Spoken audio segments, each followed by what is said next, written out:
사도 요한이 이 서신서를 통해서 말씀하려는 핵심은 예수님은 지금도 살아계셔서 우리를 만나주시고 우리와 친밀한 사귐을 갖는 분이시라는 것입니다. 요한일서 1장 3절 이 요한일서를 시작할 때 사도 요한이 이런 말을 합니다. 우리가 보고 들은 바를 너희에게도 전함은 너희로 우리와 사귐이 있게 하려 함이니 우리의 사귐은 아버지와 그의 아들 예수 그리스도와 더불어 누림이라. 그러니까 사도 요한이 이 서신서를 쓸 때 이 서신서를 쓴 주 목적이 뭐냐면 예수님은 지금도 살아계셔서 우리를 만나주시고 우리와 친밀한 사귐을 갖는 분이시고 우리가 그것을 누려야 한다는 것입니다. 그런데 그렇게 예수님과 친밀한 사귐을 누리는 사람에게서 나타나는 뚜렷한 두 가지 특징이 있는데요. 그 첫 번째는 거룩함, 두 번째는 형제 사랑이라는 것입니다. 요한일서 3장 10절을 보면 이러므로 하나님의 자녀들과 마귀의 자녀들이 드러나나니 무릇 의를 행하지 아니하는 자나 또는 그 형제를 사랑하지 아니하는 자는 하나님께 속하지 아니하니라. 이 말이 무슨 뜻이죠? 하나님께 속한 자는 반드시 의를 행하고 또 형제를 사랑하며 살게 된다는 거예요. 하나님께 속하여 예수님과 친밀한 사귐을 누리는 사람에게서는 이 거룩함과 형제의 사랑이라는 열매가 맺어진다는 것입니다. 따라서 사도 요한에게 있어서 진짜 안타까운 일이 뭐였을까요? 많은 사람들이 예수를 믿는데요. 근데 예수를 믿는다고 하면서 여전히 습관적이고 반복적인 죄 가운데 있는 거예요. 또 예수를 믿는다고 하면서 여전히 형제를 미워하고 있는 거예요. 그러니까 그것은 뭐죠? 본인이 믿는다고 착각하고 있거나 아니면 지금 그 사람의 믿음에 뭔가 심각한 문제가 생겼다는 것이죠. 그러므로 여러분, 먼저 우리가 내 주변에 분명히 예수를 믿는다고 하면서도 여전히 습관적이고 반복적인 죄를 끊지 못하고 있는 성도가 있다면, 혹은 여전히 누군가를 용서하지 못하고 미워하는 성도가 있다면 우리가 기도해야 한다는 거죠. 조금 다른 경우이긴 하지만 원리가 똑같기에 이 예를 듭니다. 중풍병자를 침상째 메고 온 네 친구가 있었습니다. 예수님은 그들의 믿음을 보시고 이 중풍병자를 고쳐주십니다. 그런데 이 중풍병자를 고쳐주시면서 하시는 말씀이 뭐였냐? 이 사람아, 내 죄사함을 받았느니라 였습니다.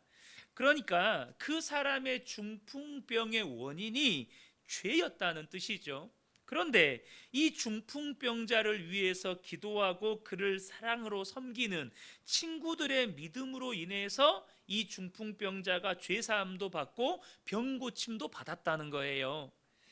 영적으로 건강하지 못하고 믿음이 성숙하지 못한 교회가 가진 특징은 형제가 죄 범하는 것을 볼 때 기도하지 않으면서도 비난하고 정죄하는 일이 벌어진다는 거예요. 여러분, 누군가가 넘어져서 죄를 범할 수 있죠. 근데 여러분, 영적으로 건강하고 믿음이 성숙한 교회는 그렇게 누군가가 넘어져 죄를 범하고 그 죄가 공동체 안에 흘러 들어오려고 할 때 죄의 장벽을 세우는 교회입니다. 장벽을 세운다는 거, 어떻게 장벽을 세우죠? 그 성도를 위해서 기도하고 그 성도를 위해서 함께 그 죄가 내 죄인 것처럼 회개하는 것이죠. 그런데 그러지 못하고 오히려 그 사람을 비난하고 정죄함으로 말미암아 한 사람의 죄로 끝나는 게 아니고 죄가 죄를 낳는 일이 벌어지는 거예요. 그 사람은 죄를 지었어요. 근데 그것을 보고 또 다른 누군가는 그 사람을 비난하고 정죄하는 죄를 또 범하고 있는 거죠. 그러나 영적으로 건강하고 믿음이 성숙한 교회는 거룩한 삶을 살아요. 그런데 때로 누군가가 죄를 범하겠죠. 죄 범하는 형제를 만날 때 죄의 장벽을 세웁니다. 거룩한 장벽을 세워요. 그 형제의 허물을 덮고 주님께 기도합니다. 죄가 더 이상 그 공동체 안에 흘러가지 못하도록 장벽을 세운다는 거예요. 베드로전서 4장 8절을 보면 무엇보다 뜨겁게 서로 사랑할지니 사랑은 허다한 죄를 덮느니라 라고 말씀합니다. 사랑하는 성도 여러분, 저는 우리 그은혜 교회가 이런 영적으로 건강하고 믿음이 성숙한 교회가 되기를 간절히 소망합니다. 여러분, 건강한 사람은 어떤 사람이죠? 면역력이 탁월해서 내 몸에 바이러스가 침투했어요. 내 몸에 병균이 들어왔어요. 근데 어떻게 하죠? 면역력이 건강하니까 그 바이러스를 다 이겨내요. 건강한 몸은 그걸 다 이겨냅니다. 그런데 몸이 면역력이 다 무너졌어요. 그럼 어떻게 되죠? 병을 키웁니다. 바이러스가 점점점 몸 안에서 확산이 되는 거예요. 마찬가지로 건강한 교회는 여러분 죄가 들어올 수 있죠. 누군가는 연약한 성도가 있으니까 넘어지기도 하고 죄 지을 수도 있죠. 그런데 그것에 장벽을 세운다는 거예요. 우리 그은혜 교회가 그런 교회가 되어야 한다는 것입니다. 그런데 많은 성도들에게 의문이 있죠. 주님과 친밀한 사귐이 있으면 의를 행하고 죄 짓지 않고 그렇게 형제 사랑하면서 산다는데 도대체 예수 믿으면 정말로 죄를 안 짓게 될 수 있는가라는 질문이죠. 그런데 이런 질문이 생기는 이유가 뭐죠? 내가 그렇게 못 사니까 이런 의문이 생기는 거예요. 나 분명히 예수 믿는데 왜 그렇게 못 사는 걸까? 자신의 삶을 돌아보면 예수 믿는다고 하면서 여전히 끊지 못하는 죄가 있는 것이죠. 그러나 사도 요한은 이 요한 서신서를 통해서 이 질문에 대해서 단호하게 그렇다라고 대답을 한다는 거예요. 예수 믿으면 죄 안 짓게 된다는 거죠. 요한일서 3장 9절에 하나님께로부터 난 자마다 죄를 짓지 아니하나니 이는 하나님의 씨가 그의 속에 거함이요 그도 범죄하지 못하는 것은 하나님께로부터 났습니다. 베드로 사도 역시 이와 동일한 말씀을 하고 있습니다. 베드로전서 4장 1절과 2절을 보면 그리스도께서 이미 육체의 고난을 받으셨으니 너희도 같은 마음으로 갑옷을 삼으라. 이는 육체의 고난을 받은 자는 죄를 그쳤음이니 그 후로는 다시 사람의 정욕을 따르지 않고 하나님의 뜻을 따라 육체의 남은 때를 살게 하려 함이라. 여러분, 예수를 믿으면 이제는 죄가 그치고 그 남은 때를 하나님의 뜻을 따라 살게 된다는 것입니다. 특별히 오늘 본문을 보면 사도 요한은 예수를 믿는 성도는 그것을 안다고 말씀을 합니다. 18절을 보겠습니다. 하나님께로부터 난 자는 다 범죄하지 아니하는 줄을 우리가 아노라. 사도 요한의 생각이 그렇다는 게 아니고 초대교회 당시 성도들이 예수를 믿으면 죄 짓지 않는다는 것을 다 알았다는 뜻이에요. 그것이 당시 성도들의 믿음이었다는 것입니다. 그런데 오늘날 많은 성도들이 이와 반대로 믿고 있다는 거죠. 예수 믿어도 죄 짓고 사는 것은 어쩔 수 없는 일이다. 누구나 다 그렇게 사는 거다라고 생각을 한다는 거예요. 그 말은 아직도 예수님을 온전히 믿고 있지 못하다는 뜻이기도 합니다. 여러분, 하나님이 어떤 하나님이십니까? 만물을 창조하신 분이시잖아요. 여러분, 여기에 다 동의하시죠? 죽은 자도 살리시는 하나님이십니다. 독생자 예수 그리스도를 십자가에 내어주시면서까지 우리를 죄와 사망에서 건지셔서 영원한 생명을 주셨고 하나님의 자녀 삼아 주셨습니다. 여러분, 우리가 믿는 하나님이 그런 전능하신 하나님이시고 우리를 아들을 내어주시기까지 사랑하시는 하나님이시라면 나를 죄짓지 않는 정말로 의롭고 거룩한 사람으로 변화시킬 수 있다고 믿어야 정상이잖아요. 여러분, 그렇잖아요. 우리가 믿는 하나님이 그런 분이시잖아요. 그런데 예수 믿어도 죄 짓는 것은 어쩔 수 없다라고 믿어버리니까 여전히 그 믿음대로 습관적인 죄에서 벗어나지를 못하고 내게 상처 준 사람은 끝까지 미워하고 용서하지 못하는 이 마음에서 풀려나지를 못하는 거예요. 도대체 주님은 어떻게 우리를 그런 사람으로 만드실 수 있다는 것입니까?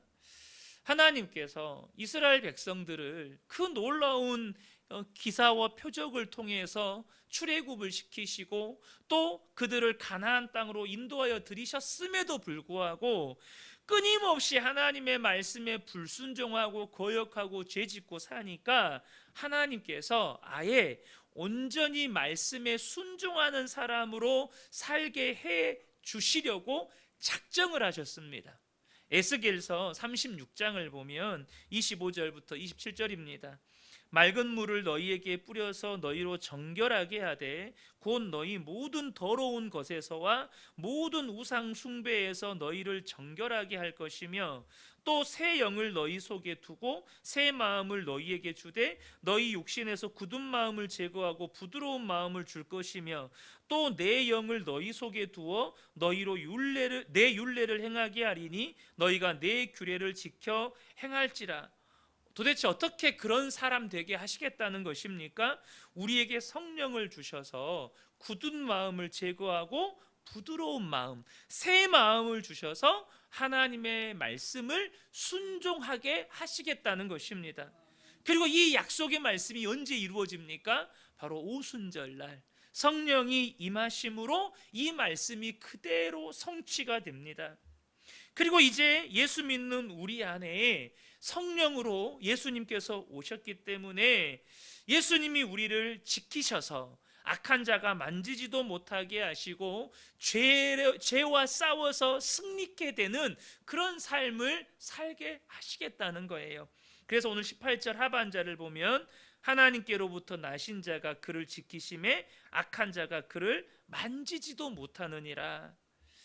여러분, 우리 안에 악한 자가 만지지도 못하게 하시는 예수님이 계시다는 것을 우리가 분명하게 믿고 그 주님을 바라보며 살게 되면 이 말씀이 그대로 우리의 삶에 실제가 된다는 거예요. 경험된다는 것입니다.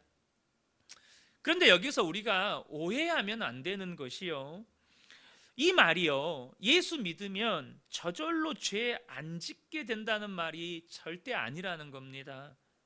여러분, 위대한 믿음의 사람이었던 사도 바울도 그렇게 신실한 믿음의 사람이었지만 그 속에서 자기를 사로잡는 죄로 말미암아 오랜 시간 동안 수많은 믿음의 내적 갈등을 겪었고 고통 속에서 시간을 보낸 적이 있습니다. 로마서 7장 23절 24절을 유명한 말씀이죠. 내 지체 속에서 한 다른 법이 내 마음의 법과 싸워 내 지체 속에 있는 죄의 법으로 나를 사로잡는 것을 보는도다. 오호라 나는 곤고한 사람이로다. 이 사망의 몸에서 누가 나를 건져내랴. 여러분, 위대한 믿음의 사도 바울조차도요, 그 속에서 자신을 사로잡는 죄로 인하여서 너무나도 고통스러운 그 믿음의 내적 갈등을 겪습니다. 우리는 육신을 가지고 살기 때문에요, 죄의 본성을 그대로 가지고 삽니다. 그래서 여러분, 예수 믿어도 뭐가 있어요? 죄의 유혹을 받고 그 유혹에 넘어지기도 하고 때로는 시험에 넘어지기도 한다는 거예요. 그러니까 이 말이 무슨 말이죠? 예수 믿는다고 해서 저절로 죄 안 짓게 되는 것이 아니라는 말입니다. 그러면 도대체 예수 믿는다는 건 무슨 뜻이죠? 예수 믿는다는 것은 그 순간부터 우리가 죄와 싸울 수 있는 거듭난 사람이 되었다는 거예요. 그 전에는 죄와 싸우지를 못했어요. 그래서 죄의 종노로 됐던 거예요. 사망의 종로로 됐던 거예요. 마귀의 종로로 됐던 거예요. 마귀가 끄는 대로 이끌려 다녔다는 것입니다. 그런데 예수 믿었다는 것은 이제는 어둠과 사망에 속한 사람이 아니라 빛과 생명에 속한 사람이 되었다는 거예요. 이제는 100번 싸우면 100번 졌던, 아니 싸울 생각도 못했던 그 죄와 이제는 싸울 믿음이 내 안에 있다는 거예요. 싸울 수 있는 생명이 내 안에 있다는 것입니다. 그래서 예수님은 예수를 믿는 우리 안에 거하십니다. 우리는 그 주님을 계속해서 바라봅니다. 그러면 우리 안에 주님이 계시다는 것을 분명하게 믿게 되고 의식하게 됩니다. 주님이 내 안에 계시다는 것을 순간순간 믿고 의식하게 되어 이것을 주님을 바라보는 눈이 띄었다고 말하는 것입니다. 죄의 유혹이 오는데 주님이 나와 함께 계시는 게 의식이 돼요. 그 전에는 예수 믿는다고 하면서도 죄의 유혹이 오는데요, 주님 의식도 않고 생각도 않고 그냥 싸울 생각도 않고 습관적으로, 물론 이전에는 싸워 보려고도 했어요. 근데 반복해서 넘어지잖아요. 그러니까 어때요? 이제는 싸울 생각을 안 해요. 예수 믿어도 어쩔 수 없나 보다. 그리고는 그냥 그렇게 사는 거죠. 그러나 이제는 주님을 바라보는 눈이 뜨이니까 그 순간 주님이 의식이 돼요. 그러니까 어떻게 돼요? 주님이 나를 붙잡아 주셔서 죄를 이기는 은혜를 누리게 되는 것입니다. 예수를 믿는다는 것은요, 내가 예수 믿었으니까 주님이 알아서 다 해주시겠지 하면서 아무것도 하지 않은 수동적인 태도로 살아가는 것이 아닙니다. 오히려 더 적극적으로 주님을 사랑하고 더 적극적으로 주님을 의지하고 더욱 적극적으로 주님을 바라보며 사는 것입니다. 사도 바울이 빌립보 교회 성도들에게 이렇게 권해요. 빌립보서 2장 12절에 그러므로 나의 사랑하는 자들아, 너희가 나 있을 때뿐 아니라 지금 나 없을 때에도 항상 복종하여 두렵고 떨림으로 너희 구원을 이루라. 이 말씀을 그냥 한글 문자적으로만 딱 보면 오해할 수 있어요. 이걸 행위 구원으로 우리가 이해할 수 있다고요. 우리가 정말로 두렵고 떨림으로 선하게 착하게 의롭게 살면 구원이 이루어진다, 이런 식으로 이해할 수 있다고요. 그런데 이 말은 예수 믿고 거듭난 사람은 그가 받은 구원이 반드시 삶을 통해서 드러나게 된다는 것입니다. 그것이 두렵고 떨리는 마음, 항상 복종하는 마음으로 예수님 바라보고 예수님 붙잡고 사는 것입니다. 주님이 내 안에 계시고 그 주님을 바라보고 주님과의 그 친밀한 사귐이 깊어지는 것이 죄를 이기는 핵심이라는 것입니다. 여러분, 분명히 죄는 강하죠. 여러분, 인류 역사 속에서 여러분 모든 인류를 사망 가운데, 영원한 지옥 형벌 가운데 들어가게 만든 것이 죄입니다. 예수님이 십자가에 죽으셔야만 해결되는 게 죄예요. 그런데 예수님이 더 강하세요. 그 증거가 무엇입니까? 부활하셨잖아요. 죄와 사망 권세 이기시고 부활하셨잖아요. 예수님이 죄에 승리하셨다는 것입니다. 죄의 유혹 앞에 여러분 다윗도 넘어져요. 다 넘어집니다. 그러나 주님은 이기십니다. 능히 죄와 마귀로부터 우리를 지켜주실 수 있는 분이시라는 거예요. 악한 자가 만지지도 못하도록 우리를 지켜주실 수 있는 분이시라는 것입니다. 팀 한셀이라는 유명한 교육자가 그의 책 리더십에서 자기 친구 이야기를 합니다. 10년 만에 만나게 되었는데 10년 전에도 성실한 그리스도인이었어요. 그런데 10년 후에 다시 만났을 때는 그저 성실한 그리스도인 수준이 아니라 정말로 성령 충만하고 기쁨과 확신이 넘치는 그리스도인으로 바뀌어 있는 거예요. 그래서 물었어요. 도대체 너에게 무슨 일이 있었냐? 그래서 하는 대답이 로마서를 다시 읽고 내가 정말 죄인이라는 것과 성령님께서 내 안에 오셨음을 내가 깨달았다는 거예요. 아니, 그건 그전에도 마찬가지였잖아. 그러니까 하는 대답이, 맞아, 내가 죄인이라는 것은 항상 알고 있었지. 그러나 전에는 내가 크리스찬이 되었으니 더 이상 죄를 지어서는 안 된다는 생각만 했어. 내가 잘못을 저지를 때면 며칠 동안 나 자신을 저주하곤 했지. 그런데 로마서를 읽고 두 가지 중대한 사실을 깨달았어. 나는 죄인이고 또 앞으로도 죄를 지을 수밖에 없다는 거야. 나는 이 진리를 비로소 받아들였어. 나는 언제나 이기적이고 죄를 선택하게 될 것이라는 것이지. 그 후부터 내가 죄를 범해도 숨기거나 좌절하지 않게 되었어. 죄책감으로 나를 쥐어뜯는 일도 하지 않고 그저 주님께 고백했어. 오래전에 로렌스 형제가 사람들로부터 당신은 죄를 지었을 때 어떻게 하느냐는 질문을 받았을 때 그저 하나님께 고백하고 나서 계속 살지요 라고 말했다는데, 이제 로렌스 형제의 말을 이해하게 되었어. 그러나 두 번째 깨달은 것은 더 놀라워. 내가 만일 어떤 좋은 일을 했다면 그것은 내가 아니라 내 안에 오셔서 역사하시는 성령 하나님이 하셨다는 사실을 깨달은 거야. 내게 좋은 변화가 일어날 때마다 나는 그것이 성령님의 능력이라는 것을 알았어. 그 후로부터 나는 나를 통해서 성령 하나님이 어떻게 역사하시는가를 지켜보는 재미로 살고 있어. 나는 그저 그분이 하시는 일에 감사하고 놀라고 기대할 뿐이야. 예전에 나는 나의 죄성을 바라보며 낙심에 빠져 살았지. 그러나 예수님을 영접한 사람은 자신 안에 역사하시는 성령님을 바라보며 살아야 한다는 것을 깨달았지. 이제 난 항상 내 삶에 역사하시는 성령 하나님을 보고 있어. 이것은 일시적인 감정이 아니야. 정말 생생한 사실이고 끊임없이 일어나는 사건이야. 여러분, 우리는 죄 지을 수밖에 없는 죄인입니다. 예수 믿어도 우리 안에는 죄의 본성을 그대로 가지고 있어요. 여전히 죄에 이끌리고 죄의 유혹에 넘어지기도 합니다. 그런데 죄를 이기신 예수님이 우리 안에 계시다는 거예요. 이제는 죄와 싸울 수 있게 되었고 죄와 싸워서 승리할 수 있게 되었다는 것입니다.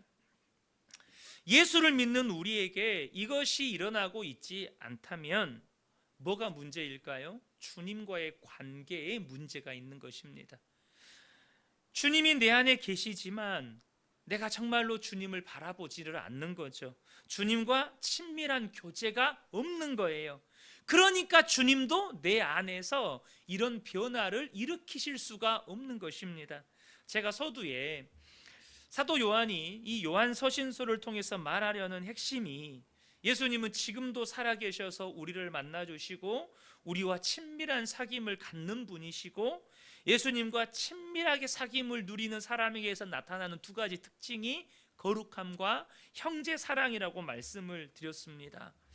여러분, 이것이 예수 믿는 성도의 삶에서 반드시 나타나야 하는 열매라면 여러분, 우리가 그러한 삶에 계속해서 도전해 가야 되지 않겠습니까? 그러기 위해서 필요한 것이 주님 바라보고 주님과 친밀한 사귐이 있는, 주님과 동행하는 삶을 살아야 한다는 것입니다. 이것은 예수 믿는 성도의 삶에 너무나도 중요해요. 오늘 본문 19절에 이렇게 말합니다. 또 아는 것은 우리는 하나님께 속하고 온 세상은 악한 자 안에 처한 것이며 라고 말씀합니다. 사도 요한이 분명히 이야기해요. 또 안돼요. 여러분, 저와 여러분이 아셔야 돼요. 뭘 알아야 됩니까? 우리는 하나님께 속했습니다. 이건 다 알고 계시죠? 근데 온 세상은 누구 안에 있어요? 지금 악한 자 안에 처해 있다는 거예요. 하나님께서 일시적으로 이 지구상에 이 지구상이 세상의 임금이고 공중 권세 잡은 이 마귀에게 속하여서 마귀의 영향력 아래 있게 허락하셨다는 거예요. 이것을 아셔야 합니다. 온 세상은 마귀의 세력 아래에 놓여 있어요. 사도 바울도 동일한 말씀을 해요. 에베소서 2장 2절에 그때 너희는 그 가운데서 행하여 이 세상 풍조를 따르고 공중 권세 잡은 자를 따랐으니 곧 지금 불순종의 아들들 가운데 역사하는 영이라. 그러니까 마귀가 공중 권세를 잡고 사람들을 세상 풍조를 따르도록 역사하고 있다는 거예요. 그런데 그 마귀의 역사의 방향이 뭐죠? 사람들로 하여금 죄짓게 만들고 하나님을 대적하게 한다는 것입니다. 그러므로 여러분 보세요. 예수를 믿는데요, 근데 여전히 습관적이고 반복적으로 죄를 짓고 있다면 그럴 수 있지 하고 넘어갈 일이 아니라 이게 심각한 문제가 되는 거예요. 왜요? 이 세상이 마귀의 영향력 아래에 있어요. 근데 마귀는 뭐예요? 사람들로 하여금 죄짓게 만드는 존재예요. 하나님을 대적하게 만드는 존재예요. 예수를 믿는다는데 아직도 그 죄의 영향력 아래에 있다는 말은 내가 여전히 마귀 권세 아래에 있다는 뜻이 되는 거죠. 요한일서 3장 8절을 보면 죄를 짓는 자는 마귀에게 속하나니 이렇게 말씀하고 있다는 것입니다. 여러분, 주님이 이 땅에 오신 목적이 뭐죠? 더 이상 죄의 종노릇 하지 않게 하시려고, 거기에서 그치지 않고 도리어 선한 일을 열심히 하는 자가 되게 하시려고 이 땅에 오셨어요. 디도서 2장 14절을 보면 그가 우리를 대신하여 자신을 주심은 모든 불법에서 우리를 속량하시고 우리를 깨끗하게 하사, 여기까지는 죄 안 짓는 존재로 만드신다는 거예요. 그런데 십자가의 구원의 역사는 거기서 끝이 나는 게 아니에요. 선한 일을 열심히 하는 자기 백성이 되게 하려 하심이라. 죄만 안 짓는 게 아니고 이제는 의로운 삶을 사는 존재로 삼기 위해서 주님이 오셨다는 거죠. 도대체 이 일이 어떻게 가능하냐는 거죠. 죄의 종노릇 하던 인생들이 죄가 죄인지도 모르고 죄와 싸울지도 모르고, 그래서 마귀가 이끄는 대로 생각하고 말하고 행동하는 모든 것이 죄밖에 없던 그런 인생들이 도대체 어떻게 죄를 안 짓고 어떻게 선한 일을 하며 살게 된다는 말입니까? 요한이 20절에서 이렇게 말합니다. 또 아는 것은 하나님의 아들이 이르러 우리에게 지각을 주사 우리로 참된 자를 알게 하신 것과, 또한 우리가 참된 자 곧 그의 아들 예수 그리스도 안에 있는 것이니 그는 참 하나님이시요 영생이시라. 요한이 또 안다는 표현을 써요. 뭐를 안다는 겁니까? 예수 그리스도를 안다는 거죠. 하나님의 아들이신 예수님이 우리에게 지각을 주셔서 예수 그리스도를 알게 하신다는 것을 안다는 거예요. 그런데 거기서 끝이 아니고 우리가 그의 아들 예수 그리스도 안에 있는 것 또한 알게 하신다는 거예요. 사랑하는 성도 여러분, 아셔야 합니다. 우리는 예수 그리스도 안에 있습니다. 이것을 아셔야 된다는 거예요. 여러분, 만약에 우리 성도님들이 지금 이 강단에서 선포된 말씀을 드릴 때 진리를 깨닫고 거기에 은혜 받고 도전받고 있다면 그거는 무슨 증거가 되는 거죠? 우리 안에 성령님이 역사하고 계시는 증거가 됩니다. 여러분, 같은 말씀을 들어도요, 어떤 사람은 그것이 내게 말씀하시는 하나님의 음성으로 듣고요, 어떤 사람은 단지 새로운 사실을 아는 하나의 지식으로 듣고요, 어떤 사람은 한 귀로 듣고 한 귀로 흘리고요, 또 심지어 극단적인 경우이긴 하지만 말씀을 듣다가 뛰쳐나가는 사람도 있습니다. 무슨 차이일까요? 그 속에 성령이 역사하는 사람과 마귀가 역사하는 사람의 차이인 것입니다. 성령의 역사로 말미암아서 우리 속에 죄에 대한 거부감이 생기고 죄와 싸울 힘이 생기고 죄와 싸워 이기게 되고 나아가 선한 일을 열심히 하는 하나님의 사람이 되어져 간다는 것입니다. 이제 요한일서 마지막 절에 죽을 때가 가까워진 사도 요한의 마지막 당부가 기록이 되어 있어요. 21절 보면 자녀들아 너희 자손을 지켜 우상에게서 멀리하라. 사도 요한이 마지막 남겨주고 싶은 말이 우상을 멀리하라는 거예요. 예수님이 내 마음에 계신데도 예수님을 생각하지 못하게 만들고 예수님을 바라보지 못하게 만들고 예수님을 의지하지 못하게 만드는 것이 있다면 다 우상입니다. 여러분 안에 주님 바라보지 못하고 주님 생각하지 못하고 주님 의지하지 못하게 만드는 것이 무엇입니까? 배우자나 자녀나 부모나 형제나 혹은 사업이나 돈이나 건강이나 어떤 것이라도 예수님을 바라보지 못하게 만드는 것은 다 우상입니다. 그것 때문에 주님과 친밀해지지 못하고 예수님 안에 있는 기쁨을 누리지 못하고 의로운 삶을 살지 못하고 있다면 그걸 조심하라는 거예요. 사랑하는 성도 여러분, 말씀의 결론을 맺기를 원합니다. 여러분, 우리가 진짜 예수님 믿는다면, 그래서 예수님과 친밀한 사귐을 우리가 하고 있다면 반드시 우리에게서 무슨 일이 일어납니까? 이전에는 넘어졌지만 그 넘어졌던 죄를 이기게 된다는 거예요. 끊지 못했던 죄를 끊게 된다는 것입니다. 나아가 선한 일을 더욱 열심히 하는 거룩한 삶을 살게 된다는 거예요. 또한 반드시 형제를 사랑하게 된다는 것입니다. 여러분, 이것이 거룩함과 사랑함, 이것이 예수님 닮은 삶이 아니겠습니까? 저는 우리 그은혜교회 모든 성도님들이 정말로 이제는 주님과 친밀한 관계를 회복해서 정말로 의로운 삶이 살고 싶어지고 의로운 삶이 사라지고 정말로 내 안에 상처 주었던 그 형제도 용서가 되어지는 은혜를 꼭 누리게 되시기를 예수님의 이름으로 축복합니다.